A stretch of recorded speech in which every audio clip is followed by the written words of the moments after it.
we have young kids, and we want to know what their education will be like. We want to know if they're going to have a good education in 10 years or in 15 years, and if she'll have the kind of education that we had growing up. I think that if Scott Walker's bill passes, if this budget repair bill passes and the unions are dismantled, I'm very fearful for what's going to happen to teachers. I think that veteran teachers are going to have their salaries cut. I think that veteran teachers will be fired in order to hire cheaper, newer teachers, and you can't replace experience. And if you make teaching a profession where people don't want to build their careers there, I don't know what that'll mean for our educational system. I think there's nothing more important than educating our kids. And if we're going to cut money, let's not cut it from there.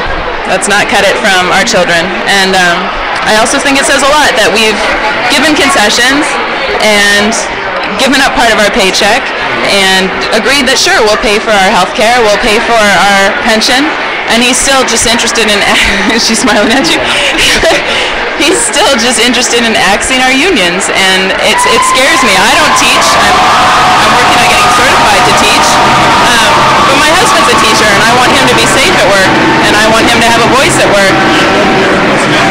Oh yeah. He says most of these protesters are from Wisconsin. That's nonsense. I've been talking, we're from Wisconsin. I've been talking to women and men all around here, and I've only bumped into 2 people from out of state. Everyone else is a teacher. Everyone else is talking about what's going on here. Everyone is from Wisconsin because everyone who's here cares deeply about education and about public workers and about unions, and they're here because it's our state. This is our state. This is our problem. We can solve it, but we don't have to do it by axing education and axing public workers. Yeah, absolutely.